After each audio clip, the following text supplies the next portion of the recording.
तेरी याद में निहा तेरी यादों का तेरी याद में निहा तेरी यादों का तेरी याद में निहा तेरी यादों का तेरी याद में निहा तेरी याद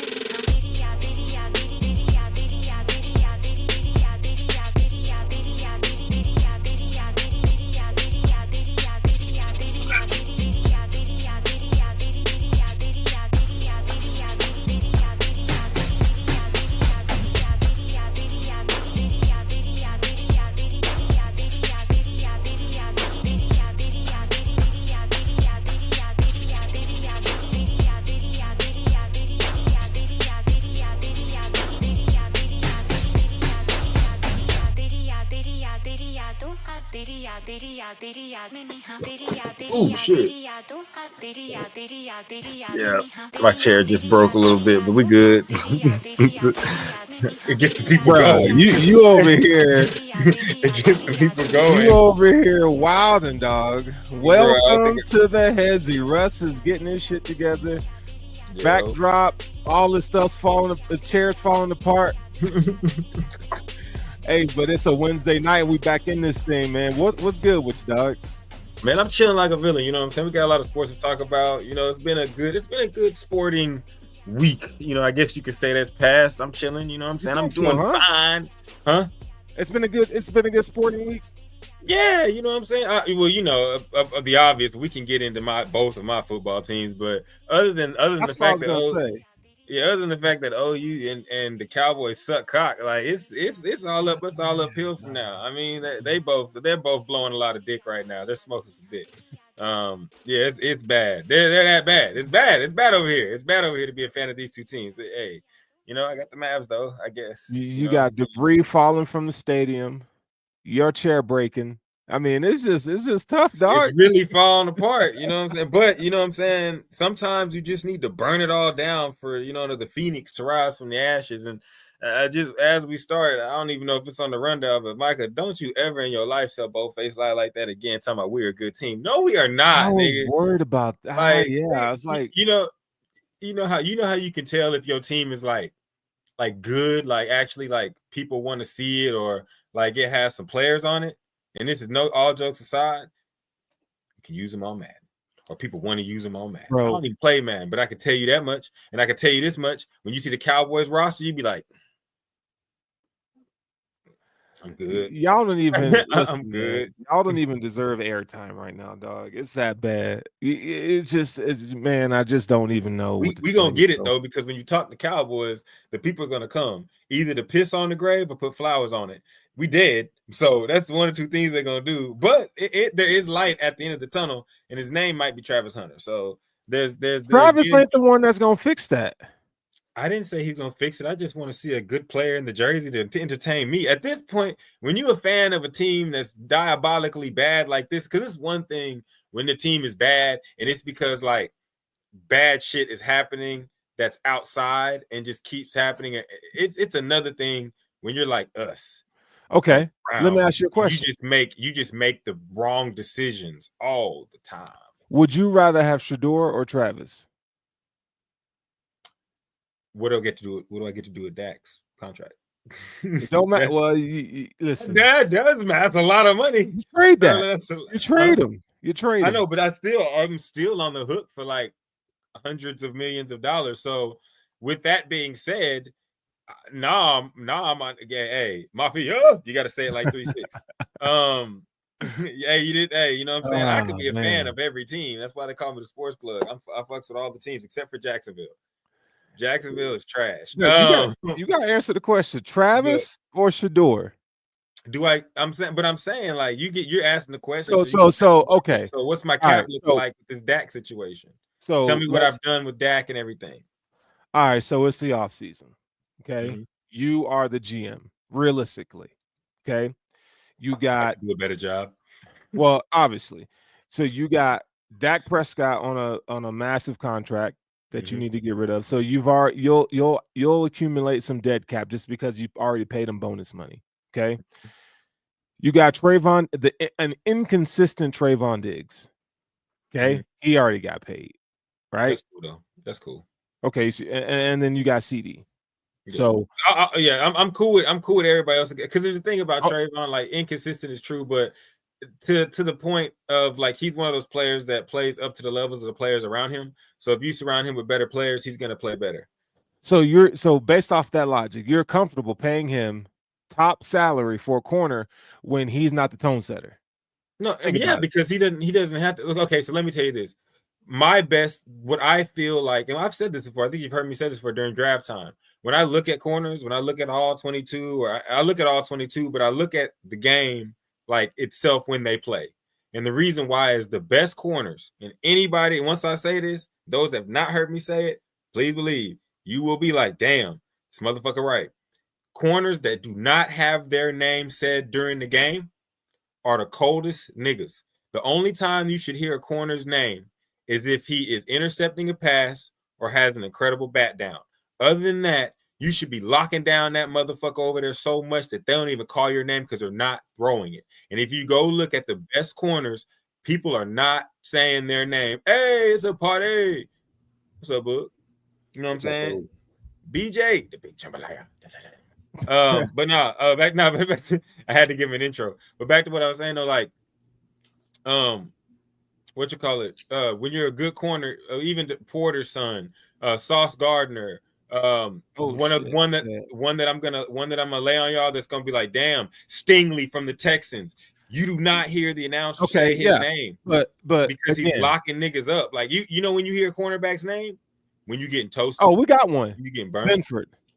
Benford. Number 47 on our squad. But if you go back and watch all of his like clips and you have like game clips of the defense playing, you'll notice that the best corners, all of them, the real ones that lock people up, you ain't hearing their name. Niggas ain't getting open. Ain't no reason to say their name because the ball ain't going their direction. All right, so you're on the spot. So what you gonna do this offseason? So Boogie, what's up? How you doing? So I posed the question to him. I said, look. Oh, go ahead. Would you rather have Sheduer or Travis? And I kind of went through, the 3 contracts that are on the team. He told me I still got Dak. Cowboys. Okay. He told me he basically said Russell. He don't want to answer because he's going in circles right now. He trying to not answer. No. I will answer because you basically told me, Russell, you're stuck with that shit because Jerry did that shit. So that's cool. So what I'm gonna do is I'm gonna take Travis. Because I'm gonna take Travis because I'm a firm believer in. I think that if you surround Dak Prescott with supreme talent, the team can succeed. I think the problem is, like I told y'all, I think like 2 weeks ago, maybe Boogie was maybe 2 or 3 weeks ago, when I was like, there's 2 types of, like, I guess you could say winning quarterbacks. There's the ones that can lift you out the mud, and then there's the ones that if they have everybody else that can do their part, like they don't fuck up. Like they're just like tide raises all boats. Yeah, but they're not a game manager. I don't like, because that term has so much bullshit wrapped around it, good, bad, and different. I'm just like, take that out of the mix. They're just a guy that does not fuck up. They can go deep, pause. They can throw screens, they can run, they can do everything, but like they may not be able to carry some bums over the top. Like, you know what I'm saying? Like They can't just hop on a team and just be like, oh, I got you. Like what Josh Allen is doing this year. Them guys are not bums by any means. But what Josh Allen is doing by getting rid of Diggs and then being able to come back with a brand new set of guys and carrying them what Mahomes does time and time again, like that's different. You know what I'm saying? Like what Lamar Jackson was able to do with the hosh posh of tight ends and shit he had before they started drafting more weapons for him. Like those type of guys, but those type of guys are special. You know what I'm saying? Like what Herbert's doing this year. Like those again. Those type of guys are special, and it's stupid to try to like manufacture special. You either have it or you don't. And I think once you realize you don't have it, because only a couple people do have it, like once you realize you don't, you need to get a guy that can make all the throws. He just can't make all the throws to just anybody. You're going to have to get a CeeDee Lamb. You're going to have to get a Travis Hunter out there. Now, whether Travis Hunter plays offense or defense. That was going to be my next question. So you take Travis. Yeah. Primarily, what's his position? Oh, he's playing offense. He's really? Playing offense. Yes, he's playing. I'd have him play corner. No, I mean he's playing offense. I'd have him play corner. But if we're Dallas, then it would have to make sense to Dallas's roster, right? Yeah, he's got to play offense. Like we need another weapon out there on the outside with CD. I can, like, if I'm Dallas, I can go out, like, realistically, like, real talk, I can go get another DB that can make this defense formidable, because the defense is not formidable this year because of injury and just lack of addition of talent. You know what I'm saying? Like, so you don't need to go put a guy like Travis, who could be a top 5, top 10 corner, but why put him in that situation when I know he can be a top 5 receiver? I know he can be a top 5 receiver. And I know, and hold up, wait a minute. And on top of that, you create the dynamic. You have a CD Lamb. You create the dynamic of you have to cover that guy. Now we have a guy that is going to be you have to cover that guy, but we got him on the same field. You're going to recreate the Amari Cooper, young CD Lamb dynamic that was uncoverable. And on top of this, your quarterback is Dak Prescott. KYP. You know what KYP mean, right? No. Know your personnel. In every sport, in every aspect of every sport, that's the most important thing. And you got to know, like you said, Sterling, I paid Dak already. He got his money, so I'm stuck with him. I'm going to know my personnel. This nigga throws some wobblers. He does some shit that's off the wall, and he throws some inaccurate passes. So I'm going to get 2 guys out there that are going to destroy their competition. And but peep this. When he's had that, we've been successful.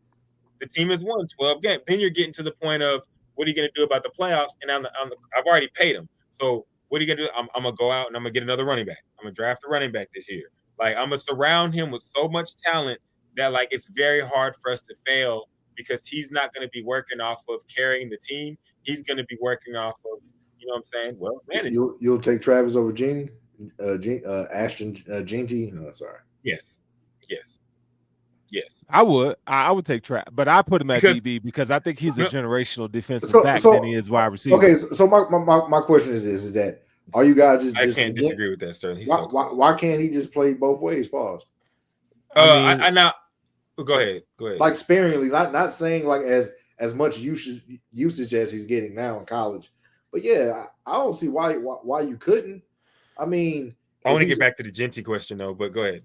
But if he's an athletic, athletic player, like, shit, like, let's see what's there. I mean, listen, he's got a very thin frame, and if you're taking him between picks 1 to 3, 1 to 4 is probably where he's gonna go.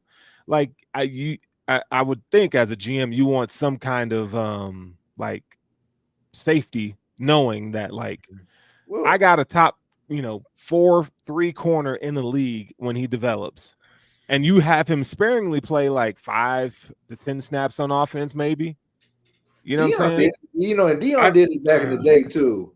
You know, so it sounds to me, and I know people are gonna be like, "Man, Russ, no, bro. I'm gonna let you. What's my favorite position in football?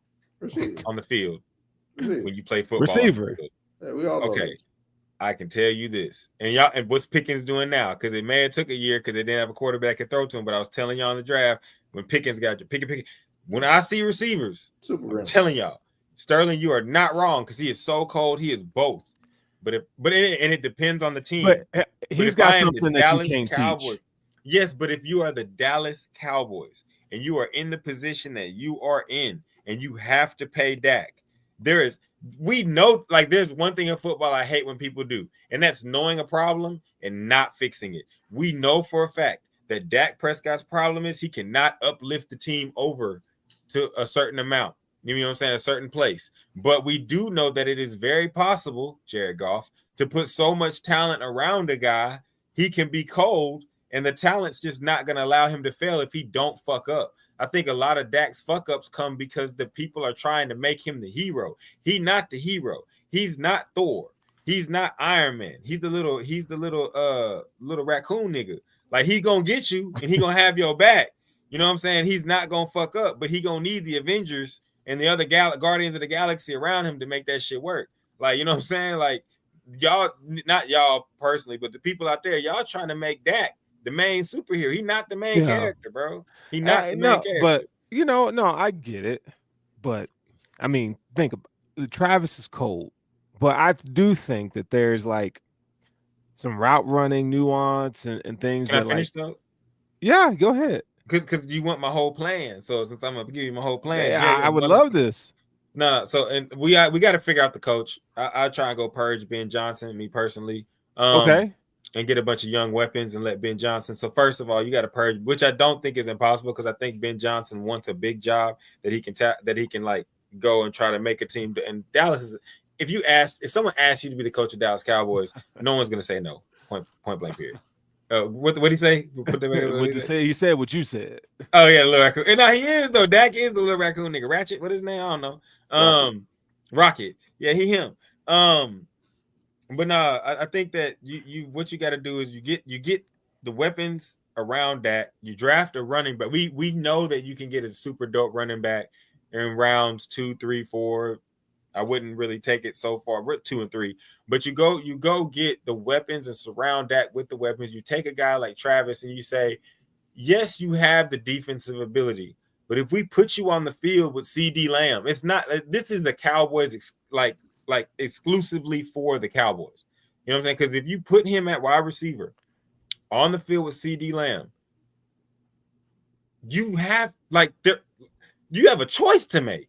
This it has nothing to do with the fact of like, you know what I'm saying, what really should, no, you're putting the defense at you either are going to cover both of them evenly and just get torched because both of them are going to be able to beat man coverage, but you're going to have to cover CD and you're going to leave this alien kid, creature baby with free coverage, and putting a team in that situation is very good for Dak. It's a very easy read. And then if you go and draft a running back, you know what I'm saying, on top of that, then you're going to be in a good situation. That was a very good question there.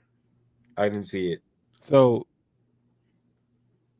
Jerry's so heavy-handed as an owner, though, as a first-time coach. Is he Jerry's not with us in this situation. Jerry's not with us in this situation. Jerry's not with us right now. Jerry is doing. Let me throw something in there. Jerry Jones. I'm gonna get on a rant. Let me throw something in there, and then we'll move on to the next subject. But I want to ask you this question though. Yeah. If you draft Sheduer, you get Deion as your coach. I don't care if I have Deion with Bill Belichick and motherfucking what's his fucking pick another good coach comes out of retirement. Bill Parcells can come out of retirement and say, I'll coach the defense. I'm not taking that loss on the Dak contract. Like, if I have to take that loss on the Dak contract, no, he's our fucking quarterback. Like, I'm not, like, nigga, we gonna lose till it's done, nigga. Like, no, bro. I'm not. Let me tell you the benefits. Let me tell you the benefits of trading Dak. Okay, man, you gonna have you would eat a little bit of dead cap. A little bit. Hold on. But the team that gets him, they're gonna eat up. They're gonna free you on some cap space, and you haven't even signed Micah yet. You know what I'm saying? So it's just it's tough. It's tough over there at Dallas, dog. Like, bro, there has to be a casualty. Hold up. Who's the casualty? Peep this. Hold up. Peep this. $104 million dead cap, and he has a no trade clause. That nigga's living in the Metroplex. He can sign and he can say he can adjust that no trade clause. I'm not sending that nigga to a place he can win. What, bro? No, if it's me, no. Dak Prescott, you either gonna play for us or the Jags, nigga. Like, you're not playing. You're not. No, they paid Trevor. No. I'm just I'm my. Yeah, he's going to Cleveland. Tennessee. Boy, going to Cleveland. Like, you're not gonna get this old like, oh, happy go lucky. Nah, there's one thing I know about athletes, and they gonna play. They gonna play. They gonna play to win. I'm gonna look at him in his eyes and say, hey, nigga, Jerry's not with us in this situation. He just left me in the situation. So if I'm looking at Dak, I'm saying, look, bro. Fuck all these fans that don't like you, my nigga. We about to surround you with so much motherfucking talent that, like, you can't fuck this up. And you not sorry, my nigga. You not cold. I mean, you're not cold, but you're not sorry. You know what I'm saying? You cold, but you're not like cold. Like, you ain't Joe Burrow, my nigga. But you nice. Boogie. You know what I'm saying? So, like, I'm gonna give you the players that you need around you. We're gonna run this thing out. And then, like, we're going to see where it gets us. Because but in all seriousness, I do believe that Dak Prescott could win with a super roster around him. I mean, I agree. He could. But, like, You got cut costs now. I want Boogie. What's your opinion on this? Like, he what wants would me you to do? cut somebody. I don't have to. You got to though. No, you can't keep them all. How you gonna pay? Can. No, listen. I'm how you gonna pay? I'm more for the thought of let's just pull the Band-Aid off and let's just go ahead and step into the new. So I would be in favor of trading Dak. Just yes, bro. You're a Saints fan. You're watching it. Yeah. Like it's dead. I'll trade Carr in a heartbeat, nigga. No. Anyway. I'm talking about like when you make so many salary cap moves that put you in a bad position. Yeah, bro. But I'm saying y'all but don't go to where we're going. But that's how you look at us. No, but Boogie, that's the difference. We've already paid him. If we cut him and take the dead cap hit, we're going to where y'all are going. Not cut him.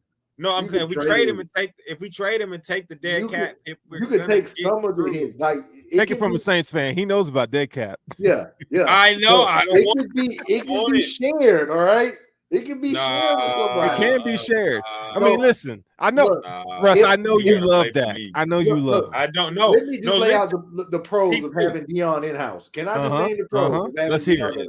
Let's hear it. Okay, it will re-energize and reinvigorate the fan base because Dallas loves their players, and Deion is one of the greats of being a Cowboy. He was there for the championships.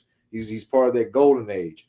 If you bring, and he's a native, not a native, but he's lived in Dallas, and I think he still lives in Dallas, right? Mm-hmm. He got a house there. Look, that's the pros. You're going to bring in a young coach. Well, he's not really young, but a young new coach with a new philosophy, and he's going to have his son. Now, I will say this: there is significant drawbacks to that because, nigga, if you fail to produce, them niggas are going to tell you limb from limb. So, man, I would say that is the drawbacks of having Deion there. But I would say this because you are stuck with him contractually. You're obligated to be there, and the smart money will be to stick it out with him and build up around him. But the fact is that nigga's getting old, and he ain't looking like he's getting any healthier. But it's not about his health, bro. Like he looks bad because the team is bad. But shouldn't that tell you like that he ain't it? I mean, because you have quarterbacks a la Josh Allen that elevate their teams even when they don't have everything around them. I just said that you got a KYP.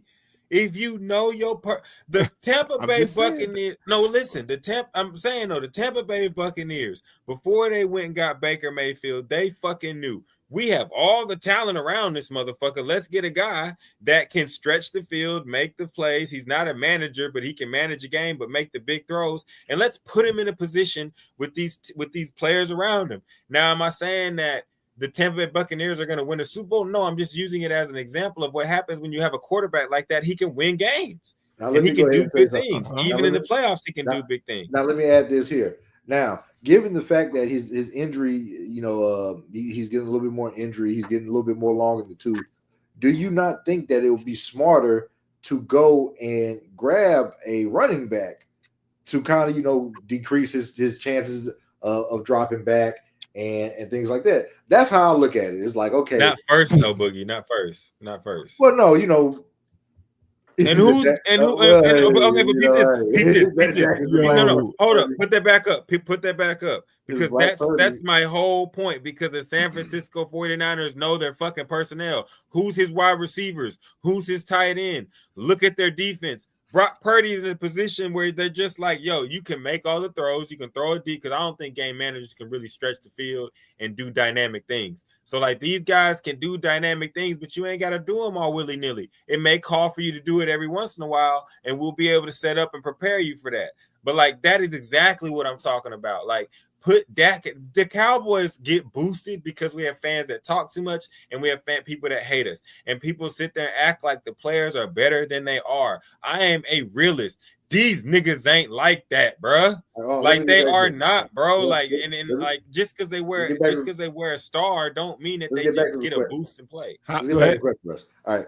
Do you not think that it would make more sense to take the gas off, the pedal on Dak given that his recent injury history, and to kind of ease up a little bit on the play calling and get a running back. God damn it, run the ball. Why won't you run the ball? Shout out my nigga Dave. No, keep this.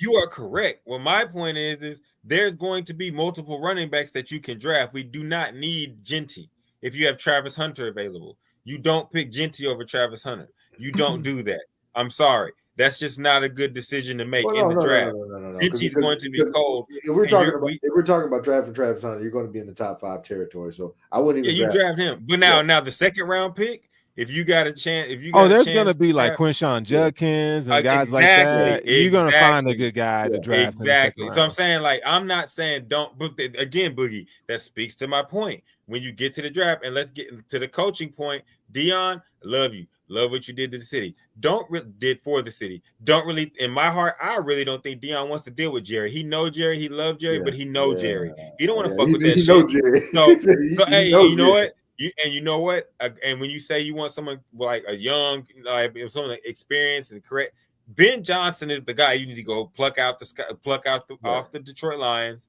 You need to go get him, because then that settles all the shit with quarterbacking and all that.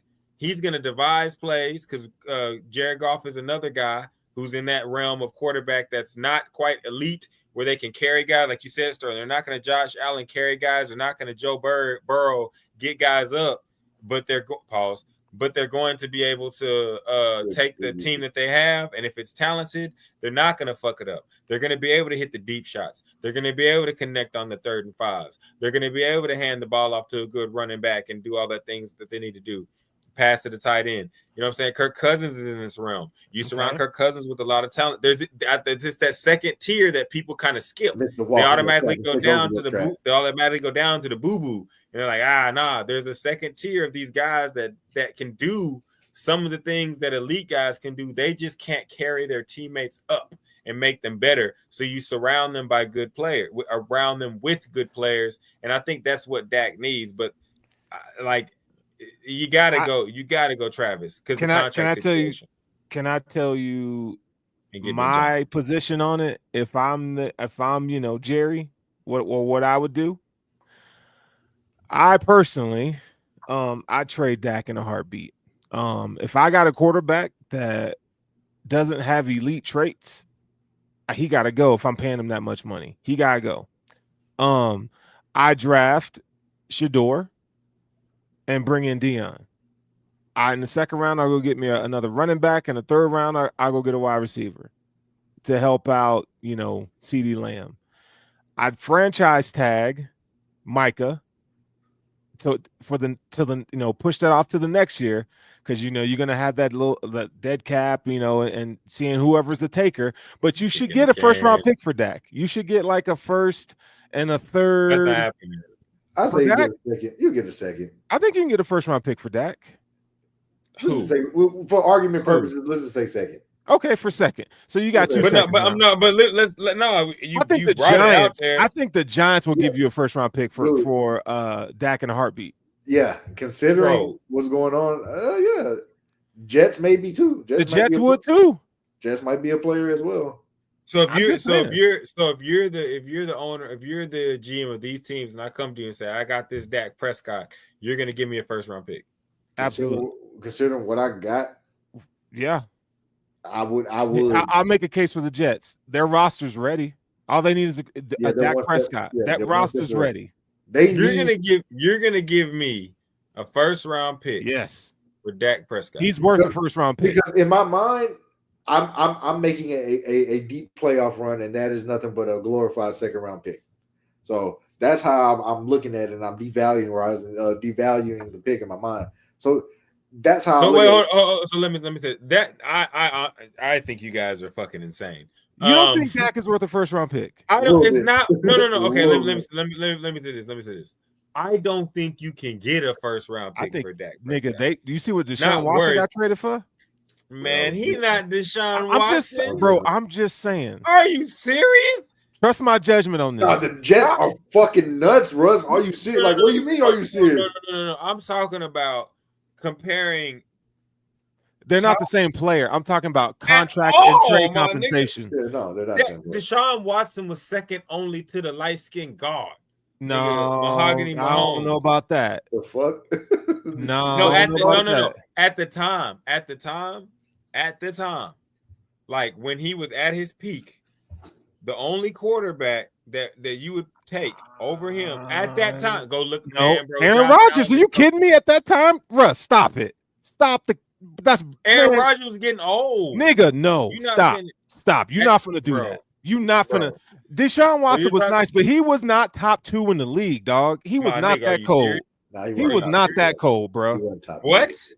Deshaun Watson top 2? Are you crazy? He was never top 2. I would say he was definitely top. Y'all need to go, bro. They got rid of. It don't matter what he was. Look at what he is now. He's about to be out the league. But I'm saying at the time before all the shit happened, when they lost to the Chiefs in the second round of the playoffs? Was it the second round? When they lost to the Chiefs? It might have been that. I think it was second. Like, no, I'm sorry, bro. He was the beat nigga. So we're talking 5 years ago, right? We're talking 5 years ago. But I'm saying though, like, to compare Dak Prescott to that, Dak Prescott is more comparable to Kirk Cousins in Minnesota. No, I'm not. Hold on. I'm not. You're not giving up a first round. I'm not comparing the players. No, I'm saying I'm talking about like, yeah, I'm saying, but you're not giving. Bro, like I think Dak is worth more than what Kirk. If you're gonna be the Jets, if you're gonna be one of these losing teams that's gonna have a top 15 pick, and you about to give me fucking a first round pick for that, yeah, I'll take it. Cause I'm gonna draft both them niggas. What?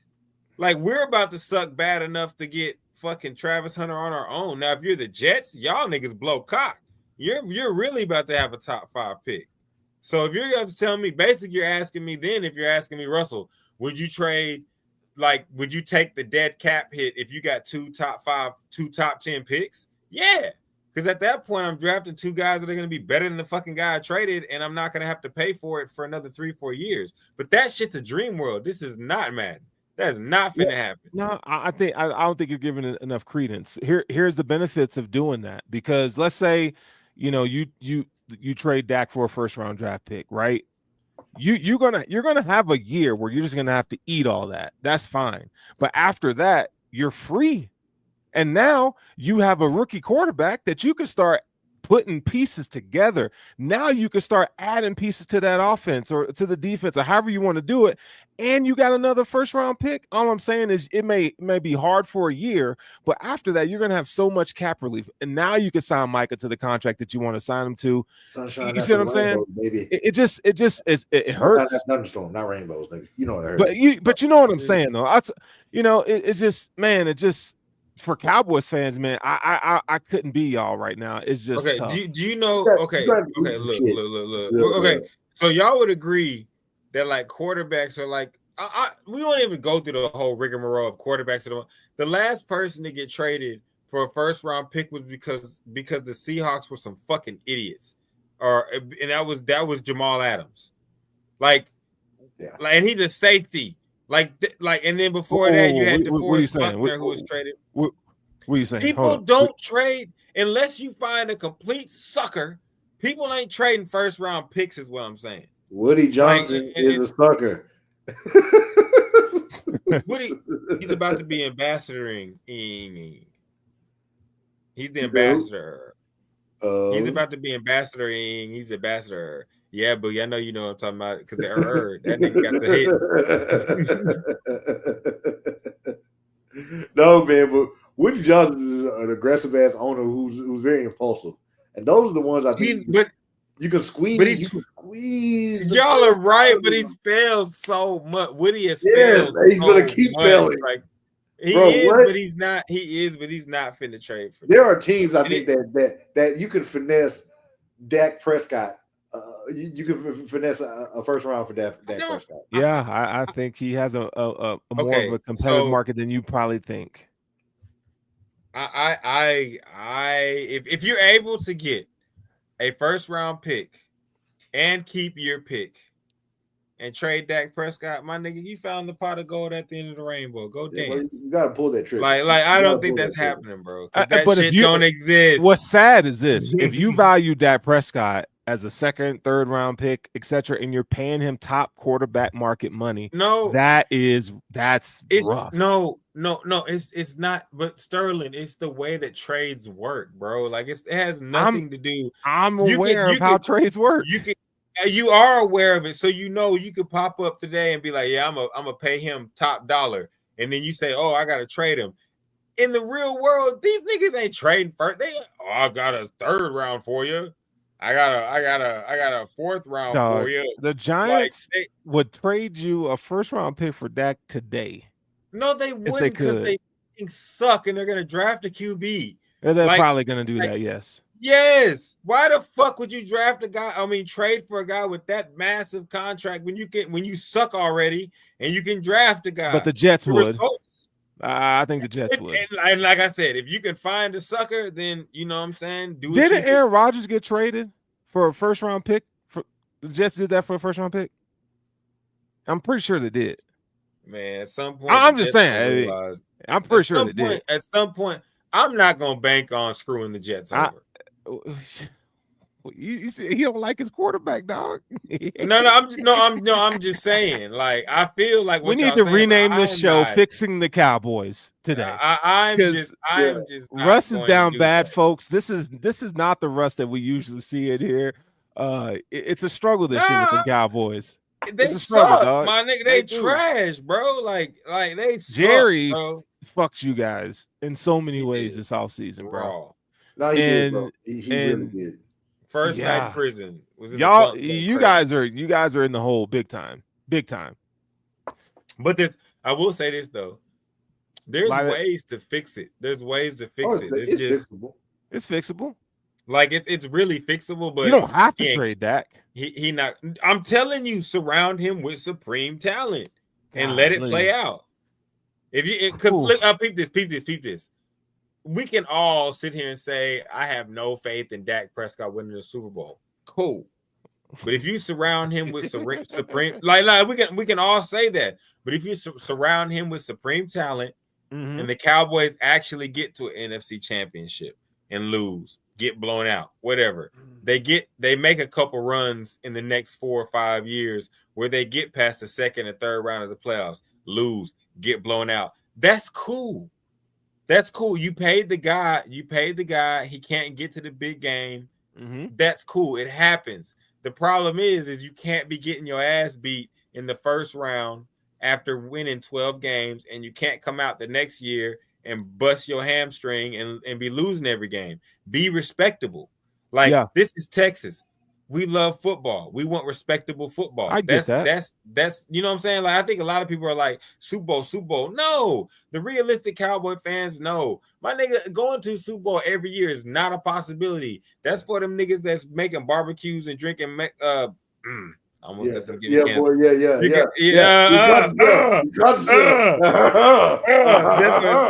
That's for a certain section. That's for a certain section of the fan base that's gonna say this our year every year anyway, San Antonio. So you know what I'm saying? So like they don't matter. The people that really know what's going on and like looking at what's going on, surround him with a lot of talent. Make sure that the team looks really good. And if they get to an NFC championship, if they get to the second round and lose, all right, so bro. be it. Yeah, all right. Like all out. Well, I'll tell you what, this is what we're gonna do. We're gonna commit to this. We're gonna, I think, for the next few weeks. I think we really do need to fix this Dallas Cowboy problem. So we're going to spend, 10 minutes, 15 minutes each show, and we're going to talk our friend Russ through this whole ordeal because he's struggling now. Understands now. This nigga's struggling. So we got to Boogie. We niggas. We got to help our nigga out. You know what I'm saying? So, and look, man, we're going to get you to the point where trading Dak here, Russ here. We're going to get you right here, man. Yeah. We're going to get you there. Oh, you will never. As long as that ticket's talk to him, bud. Talk to him, bud. Boogie. We're here to help. Yeah, man, that's it. Friends, we're supporters of you, bro. As long as that ticket, what it is, he playing for me. Hey, fuck that. All right, let's move on to MMA real quick because we had a boxing match that we got to talk about, and we had a MMA fight that we got to talk about. And I guess, you know what, let's start with the small fries first, okay? Let's talk about Mike Tyson. Don't forget Out of Bounds. Out of Bounds is very important this week. Okay, we'll do Out of Bounds after the John Jones, after our whole boxing MMA segment, and then we'll do Out of Bounds. Quick. Let's talk about this Tyson fight. We won't spend much time on this because I don't think, you know, it's been exhausted. Rigged, scripted. Jake Paul. I mean, listen, Tyson's my hero as a kid.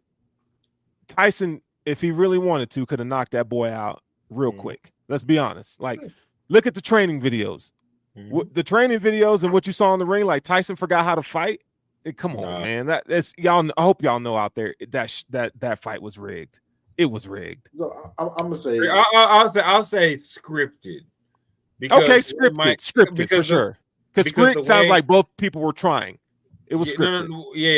Because the way that Mike was biting his gloves and not good correction. No, because I watched like the clips of the fight and everything, like the deep dive and everything, how it went down. And like one thing I will say, if you like watch a Jake Paul fight and bet on it, you're an idiot.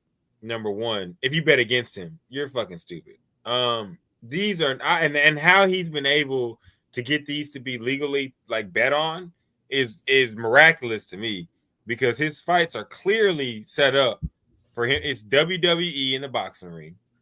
And I think Mike could have knocked him out a couple. He hit him once and made him stumble back, and then he stopped and realized like, oh shit, wait, hold up, wait, like I can't knock you out. And then on top of this, let's just look at what happened. And I'll let y'all go after this because I'm gonna do my conspiracy theory thing and let y'all go.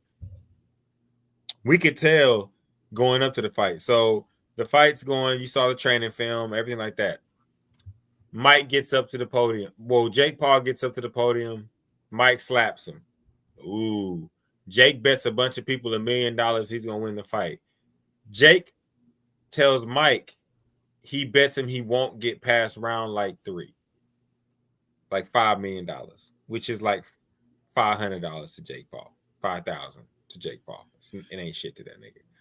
Then we hear the interview 2 days before the fight where Mike Tyson's talking about legacy.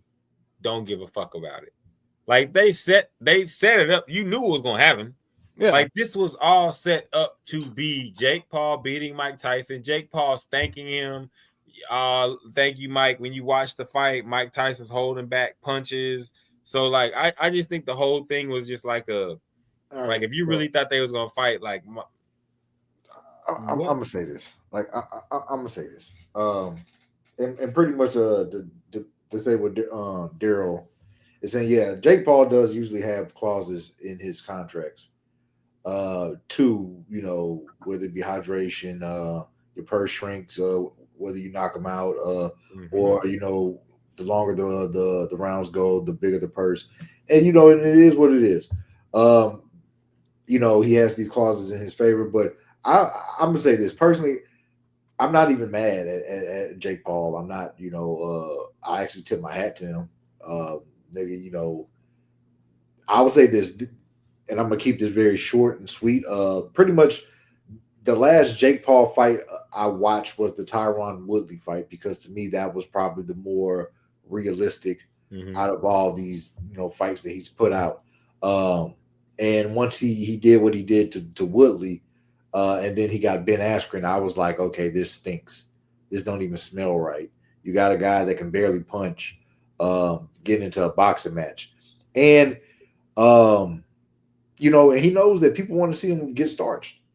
And he's going to give you just enough for you to take that bait and believe that this is going to happen. Yep. And he pulls the rug underneath you every single time. And for me, I was just like, man, you know, tip my hat, because you're still getting people to bite on it. Because and you know like, why, Boogie? Because you know why? People want to see him get starched. It's easy. Yeah, it's easier. Yeah. He figured out, which some people have. He figured out his draw. But he figured out it's easier. You can get a mass following of hate faster than you can get a mass following of love. And you know what I'm saying? So and he's playing off of that. Yeah, like, and he's capitalizing off of it. Where to the point where you have heavyweight pound for pound champions like Otur Beterbiev that's calling him out. Former champion Andy Ruiz wanting to step in the ring. But given the fact of how you feel about him, Jake Paul does break bread with a lot of these fighters, and he's giving them bigger paydays, the biggest paydays that they have seen. So I don't necessarily hate what he's doing. It's just that it's just entertainment. It's not real boxing. I don't mind it at all. Like, I look at it as just such, like but what Sterling was saying, like Mike Tyson is a hero to a lot of us, present day and even younger. So I have a 6-year-old nephew that I talk about with Sterling and Russ. He is a Mike Tyson fan. When he heard that Mike Tyson was fighting, he was ecstatic. But after like maybe the 3rd round, he went. He told my brother, who his father, he was like, Dad, I don't want to watch this no more. I don't want to see Mike Tyson like this. I want to watch old Mike Tyson. Yeah. Whatchamacallit. He didn't want that in his head to even remember Mike Tyson as such. And my nephew, he's young. He doesn't understand father time and and age and how that plays into the. He doesn't understand contracts. Yeah, and he doesn't understand that aspect. I'm not sorry to interrupt you. Father time had nothing to do with that shit. Well, no. Let's not kid ourselves here. Tyson legs look like they were shot. Like let's go ahead. But he didn't need his legs, nigga. He could have knocked that boy out. No. He could have ended that nigga in a second. But the thing is that he want to get paid. Yeah, he does. No, exactly. Exactly. Exactly. And I'm gonna be honest, bro. Like if I'm a 50-plus-year-old man, that used to make millions of dollars off of boxing, and then where I never got my full amount because I got fucking robbed, and I was in a lot of fucking debt, and I was in a lot of tax trouble and shit like that. Yeah, I'm gonna go take the fucking payday. Bro, I'm gonna take it one step further. There is no person in the fighting realm that should not take a Jake Paul fight. I'm just telling the people outside, don't fucking bet on it, you idiot. Jake Paul is going to set it up to be entertaining, and then he's gonna win. Like if you want to bet on something, bet on Jake Paul to win because he's gonna win. But like I have no problem with him making money. I have no problem with Jake Paul doing what he's doing. I'm just saying to the people out there that are like, oh, we're gonna pay a fucking attention. Yeah. Like he's not fitting to set. Yeah, he's not fitting to set this shit up where he lose until he gets to a point where he can set up a fight. No, I will say this. Hold up, but I will say this. It's the saying that I want to backdoor with this pause. If he gets to a point where he can fight for the WBC or whatever, he's going to probably say, okay, now I'll give y'all a fight because now it don't fucking matter if I get knocked out in the first, second, third round. Or second, third round, because I'm a cash out so big because now it's gonna be I'm fighting for real. Yeah, go ahead, Boogie. Pretty much what Russ was trying to say was, man, don't bet with your heart, bet with your wallet. Mm-hmm. And I had a saying whenever Tom Brady would go ahead and do his shit in the playoffs, I said betting against Brady will leave you broke. Don't ever let emotions into the realm of betting. Always bet with the fucking head on your shoulders. Yeah. And put it like this.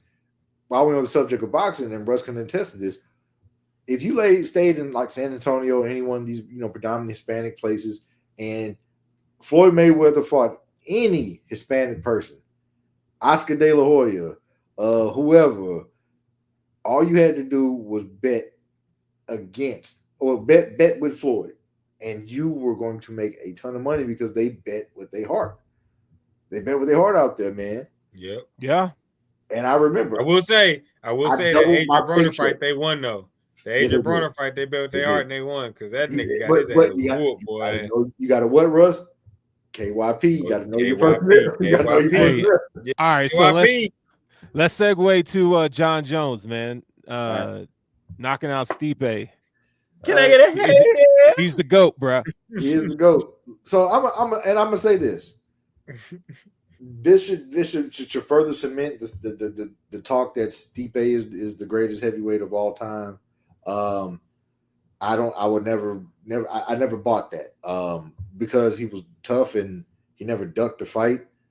Yeah, Ghost. Put it up on the screen. He hit him with the spinning back kick, bro, right to the man, and it was precise. He heard that bitch, and he dropped like a sack of bricks. Put him into retirement, or at least put the thought of retirement into his mind.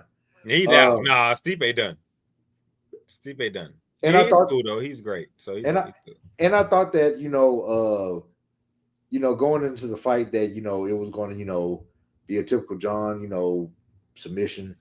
But hey, he went ahead. He surprised. He said, "Hey, remember, I can still do this."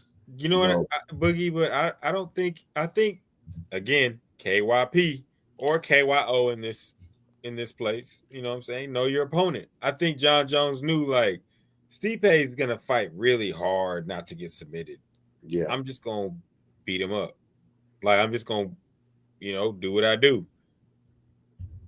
Goat shit. Okay, so and after the fight, pretty much. I know last week I thought I made the prediction that John was going to retire and then come out and for a Alex Pereira fight. But, sorry, like Dudley from Street Fighter. But apparently the next fight is going to indeed be Tom Aspinall and John Jones for the unification of the. You getting his fuck you money? Apparently so. So pretty much, John said this. He said Dana had, convinced him that this was going to be the fight. And if he were to beat Tom Aspinall, he would get his Alex Pereira fight. So I think that is kind of why John's going to be a good fight. Is going to go with it. I think John's going to, end Aspinall, just like he's done. I think the fight's going to be fairly quick. And then, we're going to get to the big money fight, the Alex Pereira and John Bones Jones, hopefully. But and I don't mean to look past Tom Aspinall, and disrespect him. Good fighter. This is UFC, and shit does happen. But look, man, if I'm laying money down, I'm laying my money down. I'm not looking past neither of them. John Jones is the greatest.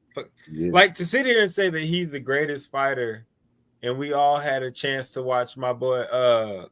Help me out, Boogie. Dark nigga from Brazil. You talking about Anderson Silva? Yeah, my bad. Sorry, fight fans, my bad. But yeah, like if you lived through Anderson Silva, you lived through it and you watched it, and for us to all be on here that lived through it and be like, yeah, John Jones is that shit. Like no, bro, like he's unreal. Like Tom Masvidal, like he gonna get his money for that, and I do think he'll walk through him. I think John Jones is playing chess. He's trying to set up himself to be like, you want me to fight all these fights, but I'm going to do it in my way, and I'm going to come out on top because you do not have a motherfucker for me. And that's one thing that we do love. That's one thing that we do love about, the UFC is that they always find somebody for somebody. But like the closest thing they found is probably Gustafsson or however you say it. And he just couldn't get it done. Well, he had what's the boy?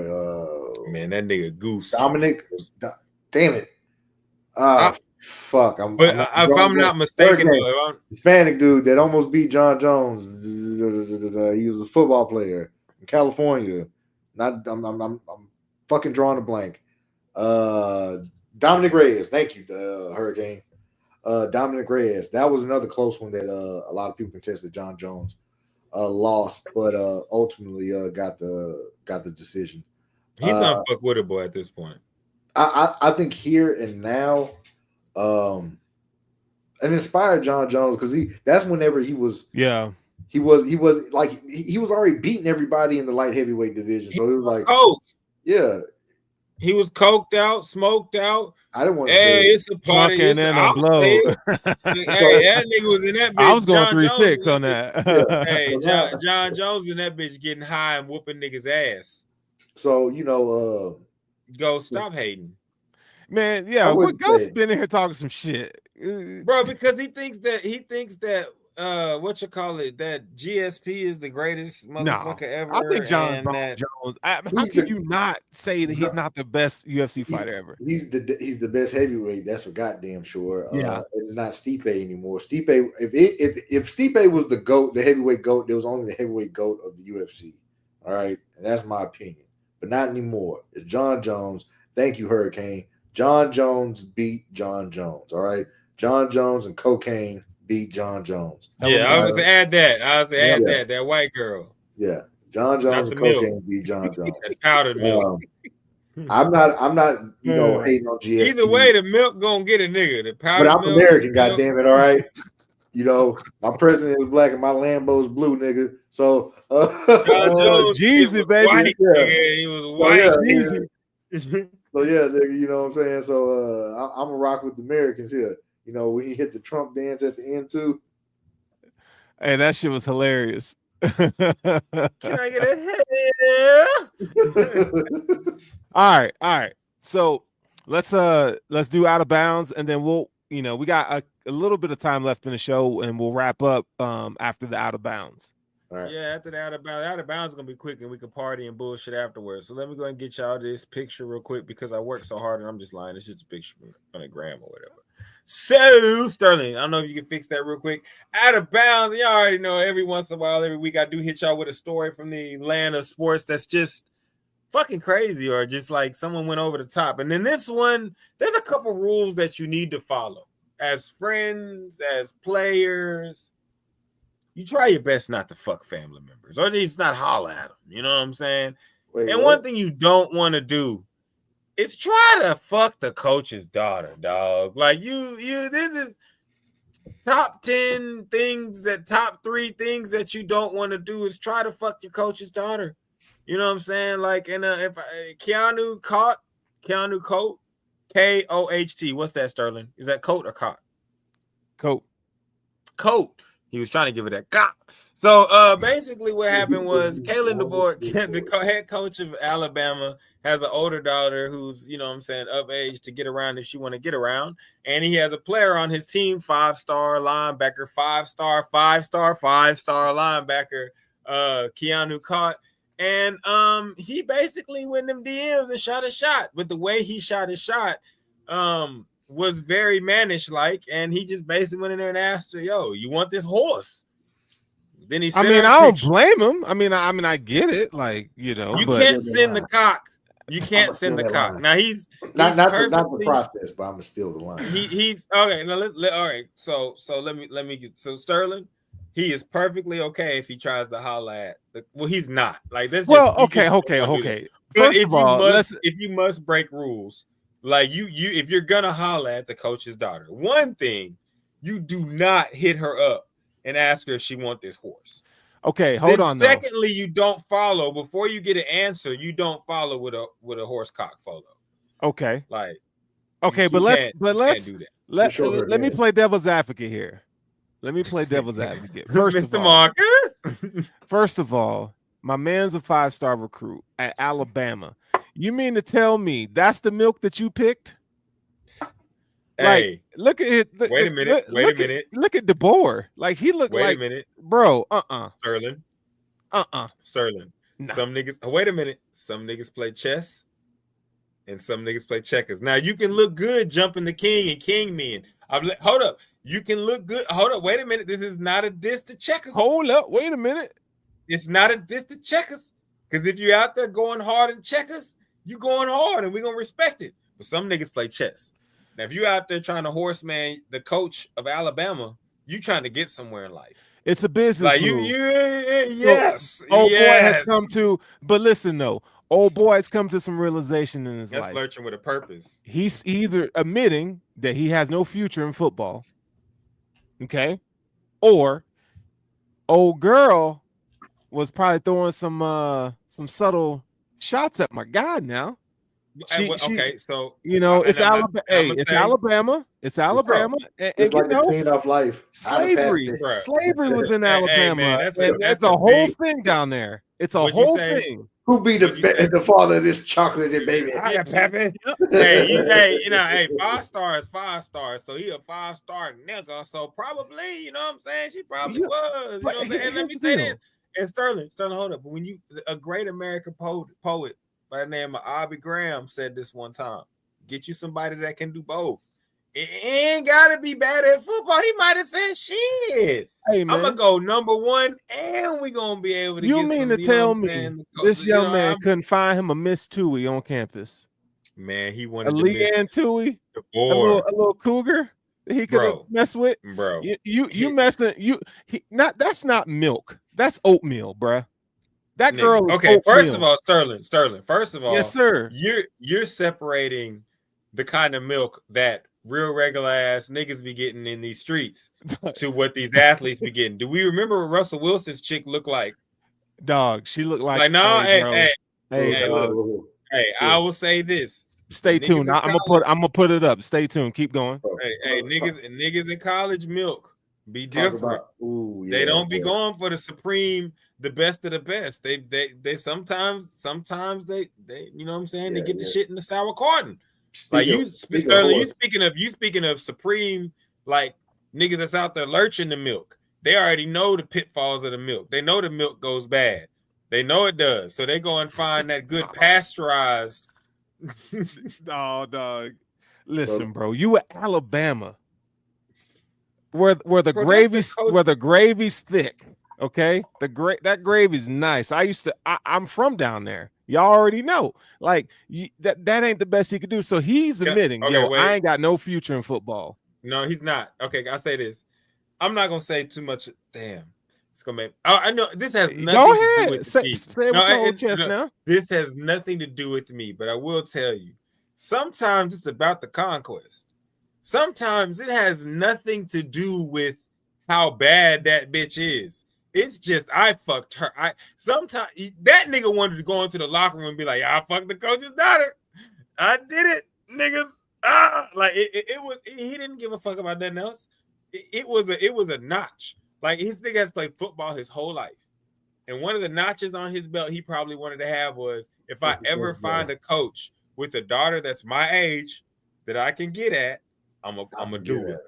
I'm gonna do it. And like that, hey, that's lurching, boy. He has real side quests. This ain't. He asked her, bro. Look, if you want to be, you don't holler at a bitch you want like this. Nah. Do you want this horse? No. He was literally saying, all right, I'm at Alabama. I'm a 5-star. I done seen her fucking with the coach. You know what I'm saying? I've been around and around. She done winked at me a couple times. Let me go ahead and get this notch on my belt right quick. Hey, yo, you want this horse? I got it. Look at this thing. And she probably said, oh, my God, Dad. And he didn't expect that. He didn't expect that. And he was like, oh, shit. God, yeah. Hey, exactly. This is for all my people out there. This is what you call granola and oatmeal, right there. Hey, bro, he was airing out. Look at the mouth gape, bro. That's like a mouth gape that could like suck the soul of a person. Can I say something though? You know what they say in the South? Hold on, you know what they say in the South? Oh, you know what they say in the South? She could suck starter Harley. Yeah, bro. She could. You know, but hey, I want all the golf ball through hose. But I want all the men. I want all the men. Jesus Christ. That's not milk. I want no. But listen, that's skim milk. I want but leave this picture up. Leave this picture up because I want everybody looking at this picture. All the young men and looking at this picture. I want you to realize you can come back from anything. This man is with Sierra now. Like you can, hey man, whatever mistakes you've made, wherever you're at right now, whatever it's fixable, my nigga. This man right here that we're looking at is dating. I mean, is married to and impregnating goodies. I always have a famous saying that no matter what Russell Wilson does in life, you can't fuck with him because at the end of the day, he can go home and fuck Sierra. You can't, my nigga. So just remember, young men that are watching this, you can recover from anything. Out in the league, my nigga. Not like now this is how he started. This was his draft day. Hey, how it begins is not how it ends. This man got the Under Armour Wisconsin warm up on with the Betty Crocker Betty Crocker Karen right here. Not your whole story, bro. And now he got a Super Bowl ring, Sierra, and a bunch of kids, and he balling in Pittsburgh. Man, stop playing with me, man. Stop bro. Talk about dodging the bullet, boy. Anything is possible. Bruh. Yeah, it looked like she'll give Kenny Chesney the. So this is her. Kellen DeBoer. Yeah, that's her. That was her. That's her. Oh, he definitely. Nah. Oh, yeah, he definitely upgraded. So listen. Volleyball, valid. That's 2% milk. No. See, I know you ain't lurching right because there's certain categories that get extra. But you are in Alabama. The levels of milk. The levels of milk that you can get. Okay. You don't know. That's 2%, bro. That's 2%. Hey, that's definitely 2%. You ain't get. And you a 5-star. Yeah, you ain't get the whole. He ain't get the whole. Nigga, can I add a caveat to this? Can I add give me Leanne Tui, dog. Yeah, I could take some older milk on that. Hold up. Y'all just said you just said you a 5-star. Okay, one, I'll say that's a volleyball player, and volleyball players are special for more reasons than one. Yeah. Number two, I'm gonna say you don't know. If you don't know, if you know, you know. Number two, he's going to the transfer portal. He's a 5-star, so he can go to Texas. You know what I'm saying? Georgia, anywhere else he want to go. I'm just saying this was not a move. I don't think this is a move of pure stupidity. It was just a lurch gone too far. He just overstepped. He was trying to do some trill shit, and lurch his coach's daughter, and it just fucked up. It just fucked up. Like it just. You cast your bait a little too far, bro, and yeah. That's all it is. Exactly, Boogie. Exactly. Do your bait a little too far, now you out the boat. That's that nigga put the game on all Madden and lost. Like my nigga, he wasn't ready for it on Heisman. I think she was throwing it at him. Oh yeah, she probably 100%. was. She had to, though, bro. Yes. Yeah. He was just trying to get a quick win. You know what I'm saying? Y'all niggas don't know about volleyball players. Anyway, bro. Anyway, so yeah, man. I mean, listen, if you're gonna drink milk, get the premium milk, baby. Get that whole milk. Get that whole milk, baby. Unless it's from a milk dispenser that you can always get something from. Nigga, Russ, you sound like one of them niggas that be dating these chicks because they get their taxes, and then you go get them to buy you a PS5. That's terrible. That's what At you least did. Get a car. That's what you just did. That's what you just did. We're not talking about PS5. Okay, so in the realm of PS5s and TVs, no. In the realm of my dad is the coach of Alabama, yes, my nigga. Like there's certain right. Like you getting in another tax bracket, my nigga. That it is a big feather in your cap. I guess if you want to go down that route. And above the money, like Boogie, it's like getting a 10-point buck. Like if you're hunting, it's like getting a 10-point buck. No, it is Sterling. No, she's not a 10-point. 2%. Okay, Boogie. Like I think Sterling's missing my main point. This has nothing to do with looks. Her looks. Yeah, this has to do with the catch, bro. It's all about the catch, bro. Like a nigga up to you and say, "Oh, look, man. I caught this bass, you know what I'm saying? And yada, yada, yada, blah. I caught this deer, whatever. Nah, I shot this buck in the $10 million mansion's yard, whatever. I got clout behind this, my nigga. Like, this ain't no regular kill. Yeah. Like, nigga, there's shit behind this, my nigga. And like you can tell me, oh yeah, I killed this. This was a nice one. Look at this kill. This was not, yeah, but look at this kill. This is the last of its kind, and it had motherfucking $10 million behind it, and it was fucking. That's not even the dopest deer I even saw. Or it was worth a lot. Or it could be like I killed this buck with a trick shot. I shot a frying pan. And like it's the little things in lurching, Sterling. It's the little things in lurching that matter, bro. Man, like it's the little things. Man, I don't know, dog. Like I understand the game, the catch, you know, but when you look at her and you say, "Yo, you look just like your daddy." Let me ask you this. Okay, one thing I will say, she played volleyball. So what Russ is trying to say is that she got a deceptively fat ass, and then not even the deceptively fat ass, because that's just the shorts. It's just they do have volleyball. Their mind is volleyball players and softball players' mind is different. Okay, yeah. Like and you gonna like the difference. But my whole thing is, I guess sometimes it's just about the catch, bro. Like sometimes the gold star ain't the best looking star you got. You ever had the equipment? Oh, put it to you this way. You ever had the equipment? You ever been in the game? You ever been in the game and you roll up on one of the niggas and you like, bro, like it's like, bro, like your gear isn't even dope though. Your gear is not like, yeah, but this gear gives me 10% on everything. Like there's a certain thing. If you into notching medals and getting certain like stat points, and you're a 5-star, like, and you ever run up on a coach that has a daughter your age, yeah, bro, that's a notch in your belt you trying to get. I'm not gonna lie, if it was me, this would be me. I don't know about the one of this horse part.